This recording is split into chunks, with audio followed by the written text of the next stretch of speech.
Hello and welcome to the Everything is Black and White podcast. It's just gone 2 o'clock. It is transfer deadline day. I'm Andrew Musgrove, joined by our Newcastle United editor, Aaron Stokes. We are live on Facebook, YouTube, and Twitter, and it'll be on the podcast channel later on. So just bear that in mind for when you are listening on there.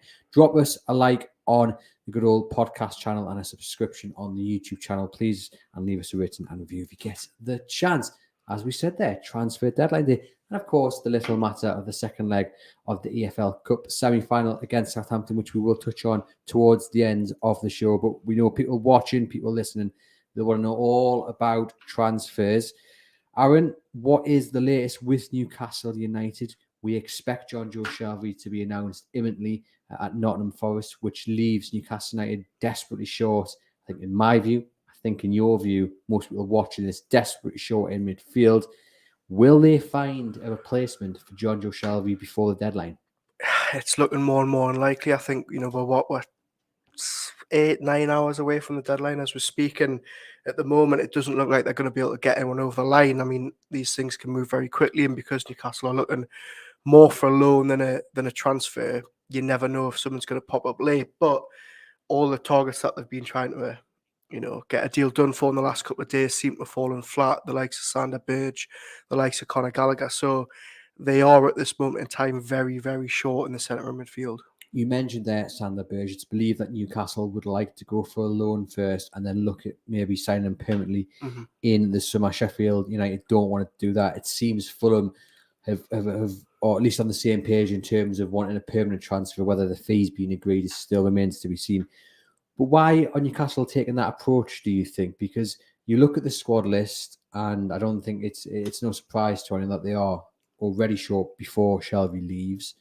They become really short if Shelvey leaves. You one injury, one suspension, one out of form run from a crisis, really, I would say. I don't think that's too strong.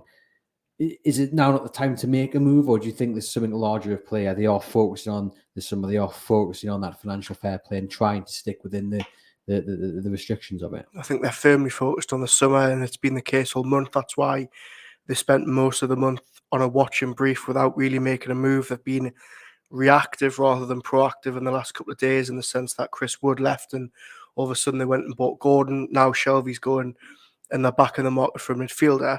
Eddie Howe touched on it yesterday at his press conference, and he hit the nail on the head. They don't want to go out and just sign players for the sake of it. Even though they're going to be, a bit light. Maybe they're thinking it's that because Gordon's came in, Joelinton can drop back into centre midfield and they've got technically an extra body there. I still think they're very, very short in that area of the pitch.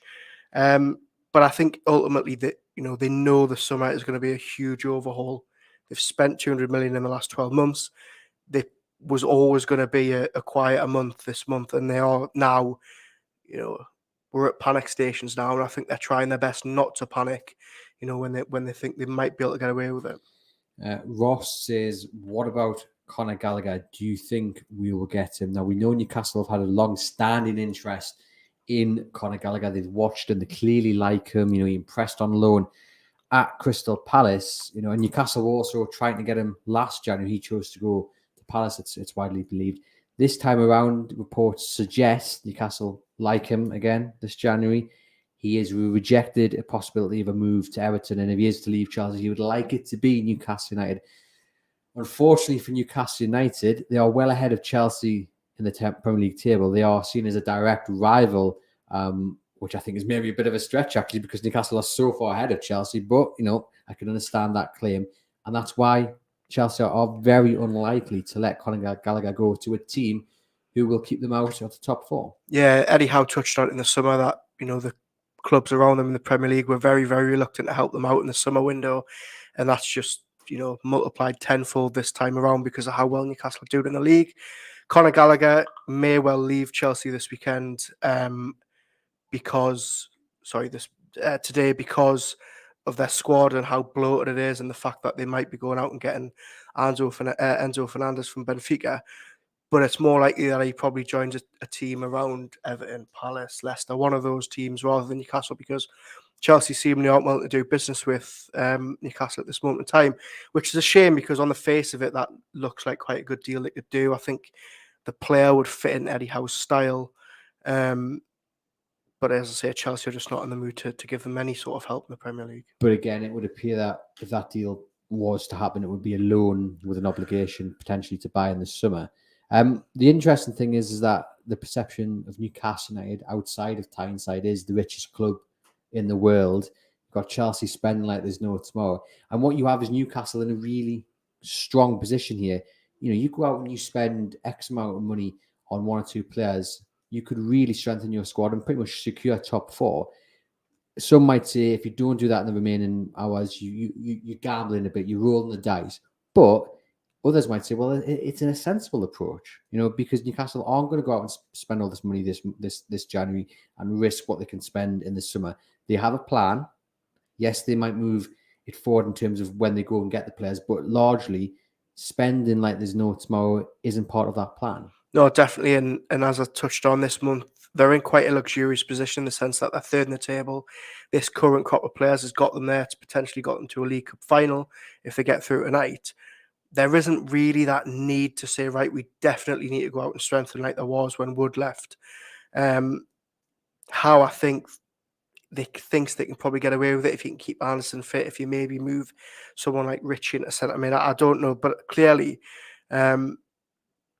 it's not the end of the world if they don't get a deal in today, I don't think, but they are very short. It would become potentially the end of the world if Bruno picks up an injury this tonight. is the thing. You're gambling really on the fitness of those 4 or 5 players that are going to be sort of backbone in the middle. But as you say, they can't go out and keep spending all this money every single window. They spent so much last year. They've had no corporate sponsorship really come in. They've got no new kit sponsor. All these things we talk about managing FFP, it's still the exact same as it was last week. It just so happens that Forest seem to have caught them on the hop again by saying we really want Shelvey, and the player himself saying that he wanted the move, which has sort of forced Eddie Howe's hand again. David says the midfield needs to stay fit for the remainder of the season, but it is a gamble. Hopefully, no injuries. Yes, that's what we're hoping on. And you know, they may get to the end of the season without any injuries, but this is football, and every now and then an injury does seem to crop up.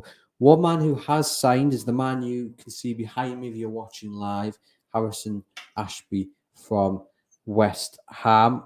Aaron, it kind of fits into what Dan Ashworth was saying on Sky Sports a couple of weeks back about not constantly going out and spending loads and loads of money, about looking towards the youth ranks and buying them players who they can develop and then throw into the first team. This chap has only played a handful of times for the West Ham first team. Held in high regard. David Moyes wanted to keep him. Newcastle have got him for what, about 3-4 million, you know, which isn't the biggest outlay. Potentially, though, when you look at it, is maybe a big outlay in terms of his experience and his age, but clearly someone they like. And it just fits into that plan of what Dan Ashworth and Eddie Howe want to do at Newcastle, and that is, you know, develop their own players rather than having to go out and spend 40-50 million on you know, seasoned pros. 100%. And anybody who watches or listens to this podcast knows, you know, I've been really, really wanting them to sign a backup right back all month, and they've luckily went out and done that. And I think the fact that you've got Kieran Trippier in that position, a player who's never really going to lose his spot, Ashworth's right. You can't go out and, you know, keep buying players for the here and now. It's a perfect opportunity to go out and buy a youngster, and a youngster that they've wanted for a while. They've clearly done their homework on him, despite the fact he's only played 7 senior games for West Ham. And as you touched on there, David Moyes coming out last night, very, very gutted to lose him. They tried everything they could to keep him at West Ham, both in the summer and this month, to try and get him to sign a new contract. But, you know, Newcastle was, you know, he wanted to move in the summer. He's finally got it now, and it just fits. You know, it's a really nice hole that they needed fitting, and they've signed, you know, the perfect type of player, I think, to fill it. And we've got David again in the comments here making an excellent point, which I think most people will agree with. It's a point I've been making as well at the start of this episode is, remember the panic, he says, when Bruno went off with his ankle. That's when we had Shelvey. So even we're in shorter now, he says, I back the club on how, but it's risky. It's Hayden or Henrik got a release clause. I mean, do you want to address those 2 points? I mean, we kind of addressed the first one. It is a gamble. It is a risk. And they are shorter when Shelvey leaves. Yeah, I mean, Hayden is obviously out with a knee injury. He won't be back for a while. Jeff Hendrick, I don't believe has a release clause. Certainly Isaac Hayden definitely doesn't. So those 2 are definitely off the table. Whoever made that comment there, David, is absolutely right. we were having this conversation last week when Shelvey was close to coming back to fitness, and we still said they were going to be like then. So now, they're looking even more stretched. As I said earlier, do you have to then move somebody into that position? Fabian Schär goes and sits at the base of the defence or at the base of the midfield. But I'm not saying that's the answer, but I'm just saying, does Howe look at that squad and think we can probably manoeuvre one or two of these players so that if we don't get anything over the line today, we've got Willock, Bruno, Joelinton, Longstaff, Anderson when he's fit, and then maybe one or two that could maybe fill in. That's maybe why they're reluctant to go out and spend today when they feel like they maybe need to. But ultimately, as I said, we've been saying it all month, they are desperately short in midfield, and Shelvey just, causes more problems in that department. Big opportunity for Elliot Anderson if they don't manage to get anyone in. Fingers crossed that works out. Fingers crossed he gets past these little injuries he's been picking up, because he's a clear talent, and I'm sure you would relish the opportunity to help Newcastle secure top 4 football and a potential piece of silverware. The other interesting bit is every time Eddie Howe's been asked about the transfer window, we knew even before the window opened that he wanted to bring in a number 6. He wanted someone just to kind of lie at the back there and pick up, stop the attacks, or rather start them for Newcastle, stop the opposition. That's what he wanted. Obviously, the priorities moved back and forth. It's disappointing he hasn't managed to get one, but he's always said the player has to be right. He said that about when Wood left, the player has to be right. He said that about Shelvey, the player has to be right. Just how difficult do you think that's made the task of the likes of Steve Nixon and Eddie Howe to bring someone in where they're a clear talent, but also they fit into that squad without any issues? Yeah, difficult. I mean, I think luckily for Newcastle, they're all working in tandem. Nixon, Ashworth, Howe, all on the same page. I think it's very, very telling that they continue to be linked with players and by players that they've been, snubbed for 6 months earlier. Anthony Gordon, Harrison Ashby, 2 players they really wanted in the summer. Conor Gallagher, a player they really wanted, 12 months ago, never mind the summer. So they're not put off. We've seen it with Botman last year. We've seen it with Gordon.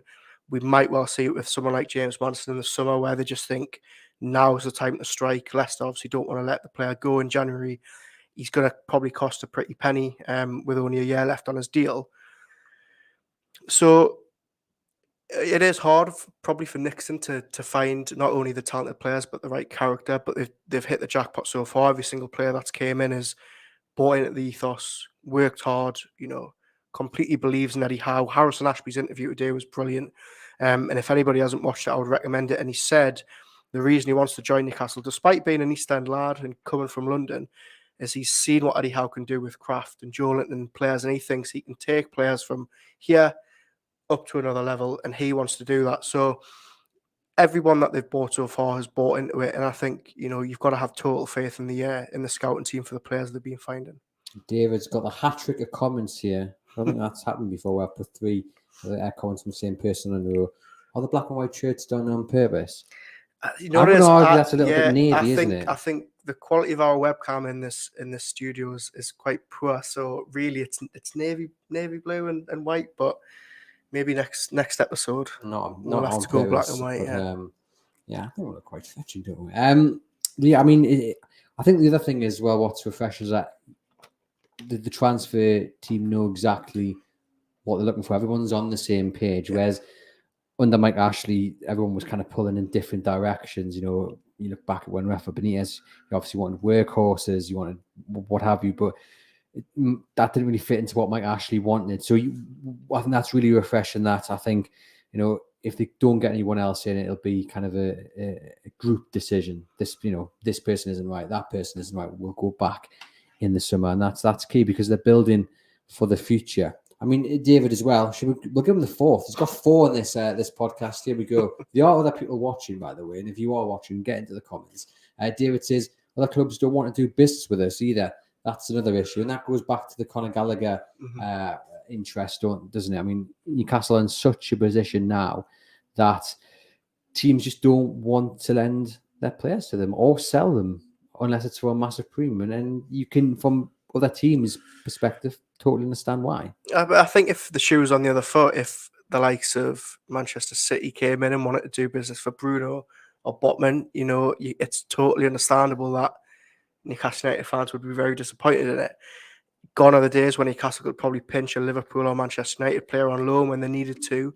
But it's why the club are setting up these, extensive scouting networks in clubs like Portugal and Brazil, so that they can find young talent. And anybody who came to the live event and did the other night, this point was made. But I think it was Kieran Kelly that made it. He said that the club in a couple of years don't want to be paying, £100 million per player ever, because they want to nurture these players through. So on one hand, yes, Newcastle United are going to struggle not being able to take players from other Premier League teams. But on the other hand, they're clearly putting work in behind the scenes to make sure that they can overcome that hurdle, by scouting the best players from outside the Prem. Well, I'm going to just read you some names, some rumours. Well, a few people mentioned James Maddison. So all the names I'm mentioning here, I'm talking about today, in the next few hours.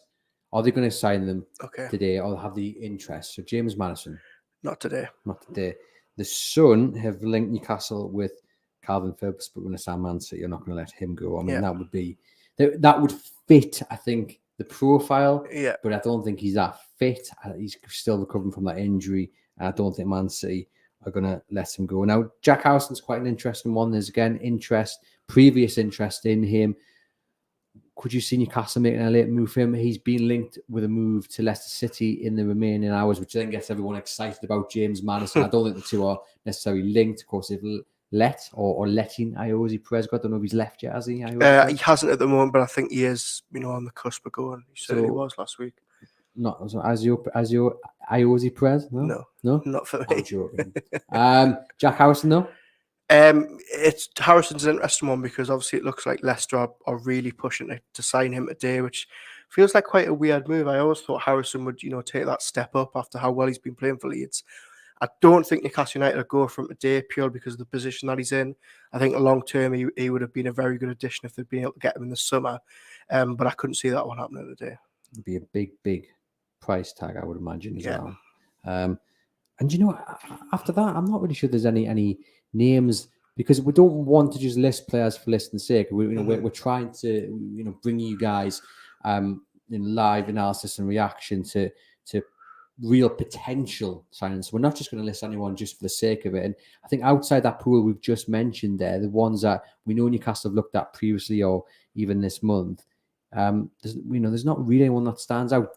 And that's even despite the fact that I think they need another striker and they need another midfielder. But it's clear that they've got this list they want to work from. And you're right, some of the names you've mentioned there, if it doesn't come off in the next few hours, you will probably see them linked and maybe even signed in the summer. Yeah, I think the summer's, destined to be very, very busy. Because if Newcastle United are, playing either Champions League or Europa League or even Europa Conference League football, they're going to need, a squad of 18, 19 real first team quality players. And then, youngsters that are going to be able to back it up. They're going to need a very big squad to cope with the demand of 2, potentially even 3 games a week at some stages. So yeah, in an ideal world, I know you've obviously wanted another striker in. Wood's gone. I imagine. Have they got enough? Sitting here right now, have they got enough up front? Yeah, I think they do. Just those two, because what's then your backup is playing St. Maximum and or then Gordon, Joe Linton. Or I think between Isaac, Wilson, and Gordon / Maxi, I think you've got enough down the middle there. I do. I think between now and the end of the season, you've got enough. What's that saying? Forcing a square peg into a round hole. Yeah, but at the same time, that it's the conversation that we've debated about this for a month, haven't we? Who is going to come in now? I mean, with 8 hours to go, it's not going to happen. But even if you're talking 2 or 3 days ago, who is going to come in and say, right, well, I'm potentially going to be third choice here, unless you go out and buy a youngster, which I think is what they've said to Gordon. He can play anywhere across the front three. He did play there for Everton. I know it's not his natural position, but they've clearly seen enough of him there to think that obviously he's not a like replacement with Wood, but he can probably do a job if needed. So I think between now and the summer they'll be okay in attack. It's just midfield I'm a bit conscious about. Ned says, what about James Ward-Prowse? Would he not be a good fit? I feel like you've paid for this comment to be added because you've been I love James Ward-Prowse. Banging that drum. I mean, all month. What a talented person. As long as he doesn't do it tonight, he has an absolute shocker. then I'll still be his biggest fan. I think he's absolutely brilliant. But no, look, he's going to cost a lot of money. He's not going to want to leave Southampton at this point when he's captained them, and hopefully, from his point of view, to safety in a League Cup final. In the summer, you could see him move. I'm not saying necessarily to Newcastle, but you can see clubs coming in for him because he's clearly a talent. 28 years old. His best years are probably just beginning now. Few better free kick takers in the Premier League. Yes, you're all going to shout out, as I say, Trippier, but I'd say they're on par. Absolute workhorse in the sense there, but not a chance that's happening in the next few hours. It might be worth Newcastle just lodging a cheeky bid in the next 6 hours, maybe just to get him to go on strike, or just to mess with his head a little bit before tonight's game, just so he's sending those free kicks into the stands rather than the goal. But yeah, fantastic player, but again, one that hasn't really been linked, but he would be a fantastic addition. So what do the remaining hours of this window hold, though, for Newcastle United? Is it a case that, what do you expect? Are you expecting them to sign anybody?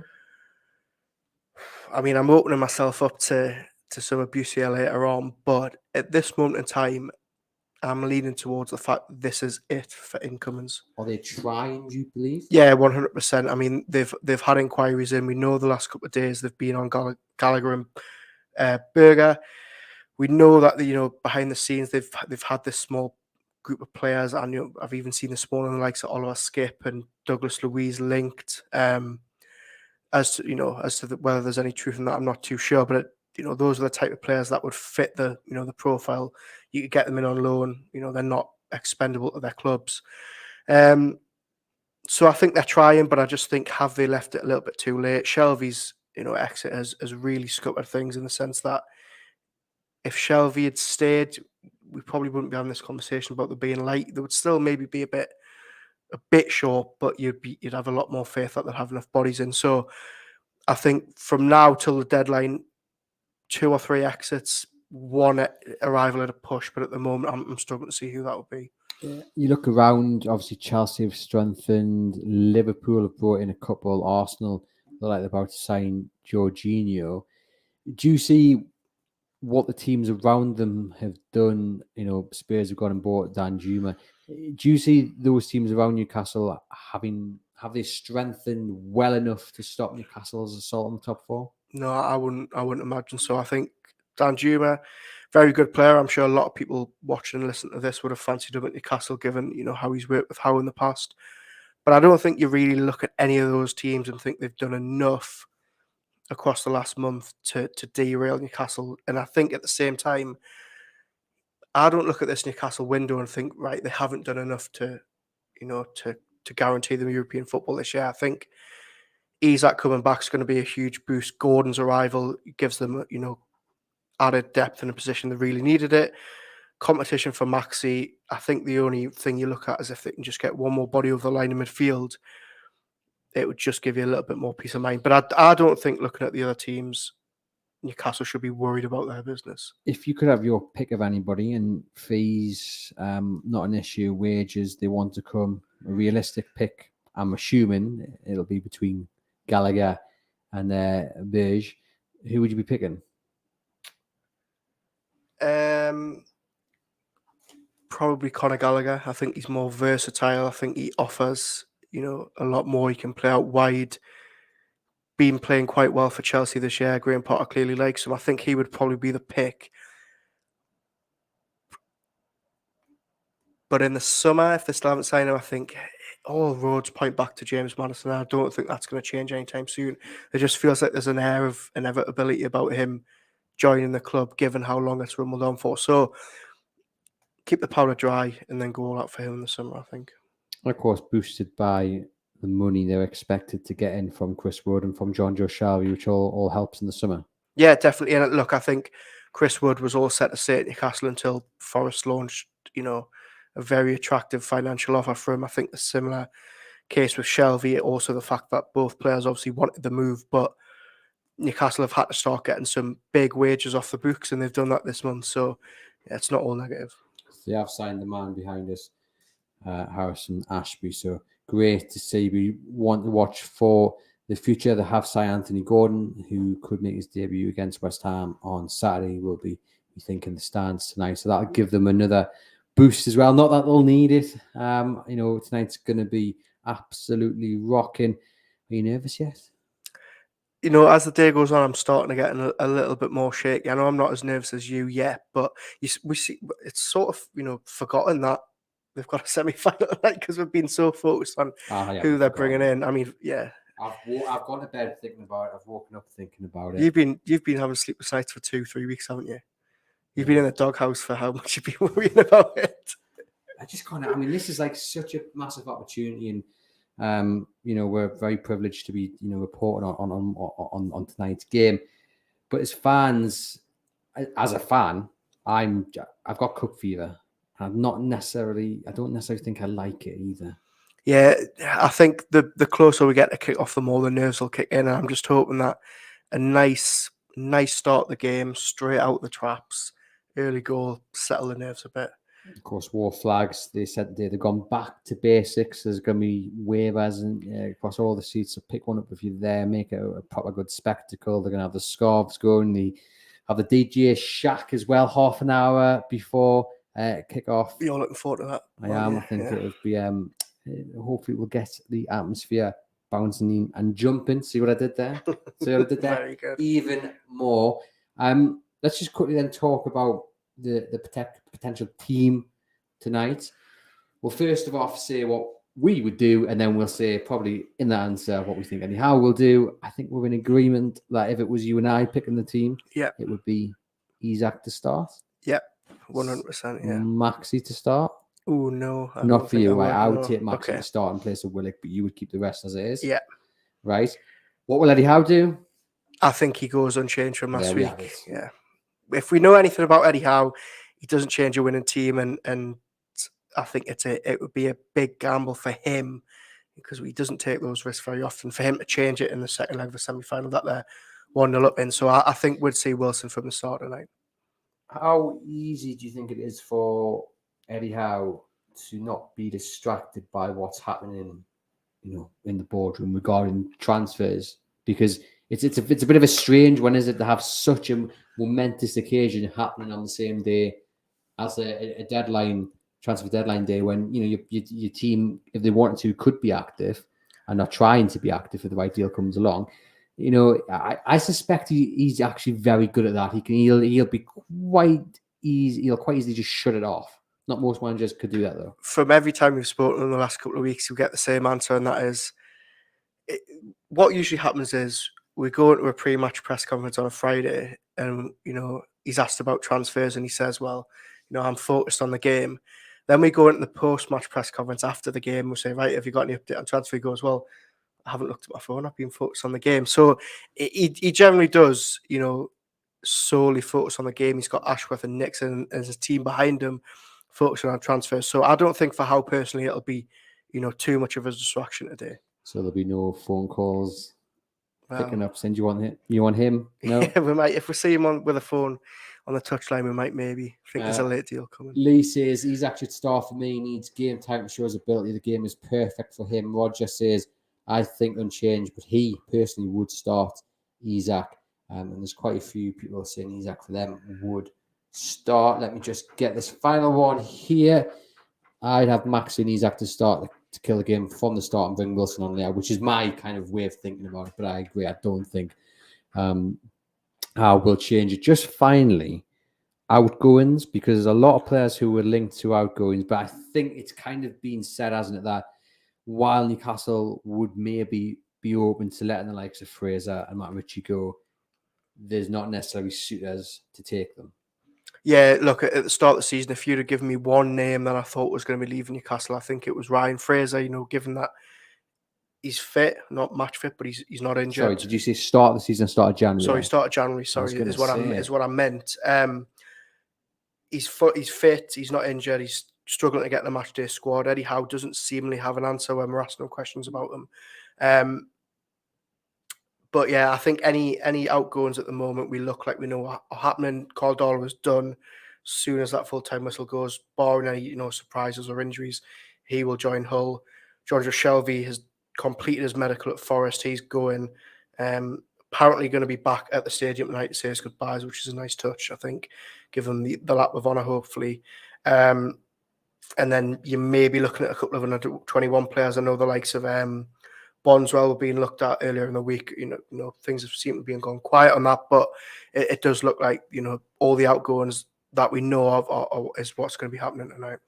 Interesting, because there is a few players you think they would like to get off the wage bill and just open up a few spaces, and maybe that'll have to happen in the summer when their valuation will be maybe a bit less. We've got Geordie Toon for life saying, I hope Eddie doesn't change it. He sticks with the winning formula, so why change and disrupt how we play? Which is, I think, the reason we're saying we don't think he would change it.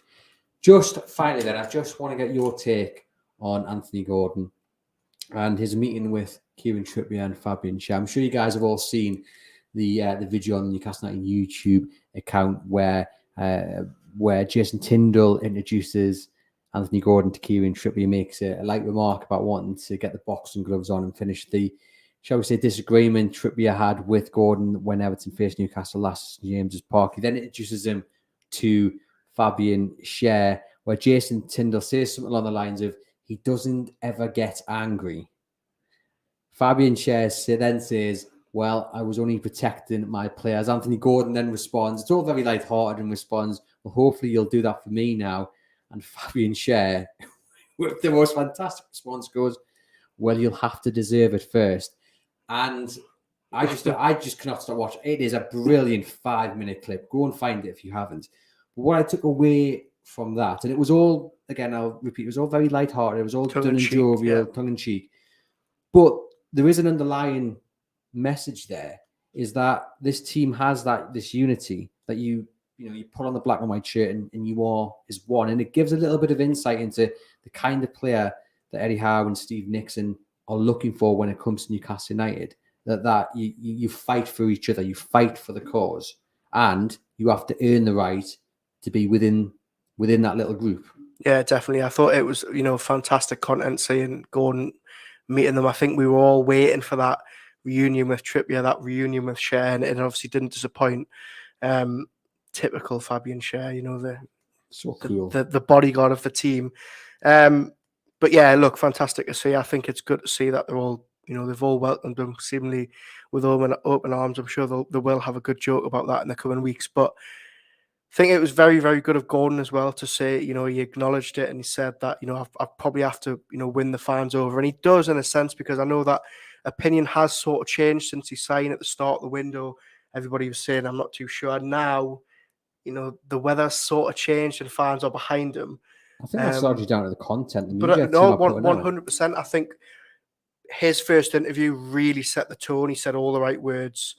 The content the club have put out, the players are clearly, behind him. The fans should be as well. So, well, I've got the quote here about that, and he says, "I met them, and we had a little joke about it. I respect them so much.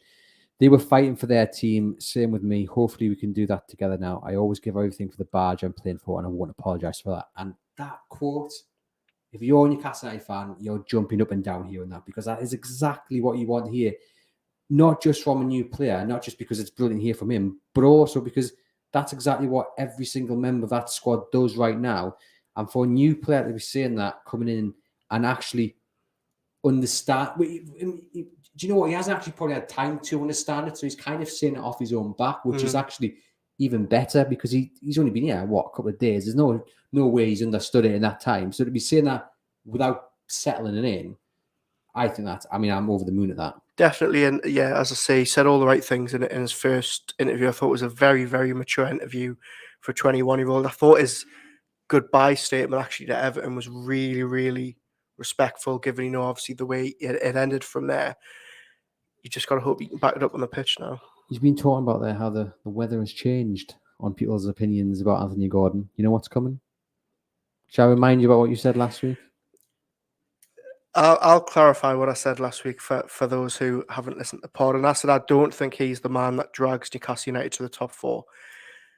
I'll stand by that, although I will admit that I'm slightly more open to the deal now. I think it's a lot of money. It's a bit of a gamble, but it's a deal for the long-term future. I think there's a player there to be unlocked if Eddie Howe can work his magic. I think we could have a real player on our hands. I still just don't think, though, at this moment in time, you look at him thinking he's going to walk straight in that first team, £40 million. They're going to, be winning games week in, week out with them in the team. I think it'll be a slow burner. And I actually think, in my heart of hearts, it'll be a similar case of what he did with Bruno. Wait and wait and wait until you think he's ready, and then you throw him into the team. Or Chris saying, definitely when they put the badge on, you give 100%. Let's hope he does. We've got David saying he'll give 100% for the club, and that's all we ask. And I'm looking forward to seeing how that one goes. Great to see everyone is welcoming him so nicely, given that he is, as you say, Aaron, there, only 21. It's a big move for him from a club where he's been since he was 11 years old, moving from home. It's a long way to go. I know they get paid all this money and what have you, but you know, when you strip everything back, he's still just a young lad. It is a massive move for him. So good to see the squad welcome him in. Right, we're going to sign off now. We may be back later. We'll definitely be back after full time tonight. How is tonight going to go? I said it the other night. I'll say it again. I think they win tonight, 2 or 3-0. Then we're all partying tonight in the on the streets of Tyneside. There we have it. Well, head over to chroniclelive.co.uk to keep updated with all the latest Newcastle United news, including our dedicated live transfer blog, where we will bring you all the rumours, gossip, and hard stories from the remaining hours of this transfer window. And then we'll bring you live coverage of Newcastle's second leg against Southampton in the EFL Cup through our live blog. Aaron, Lee, Kieran up at the ground, bringing you the best in opinion analysis of the game. And we'll bring you all the reaction, the closure of the window, and fingers crossed, Newcastle's win, which sends them to Wembley. Let's keep everything crossed, lads. This has been the Everything is Black and White podcast. Thank you very much for tuning in.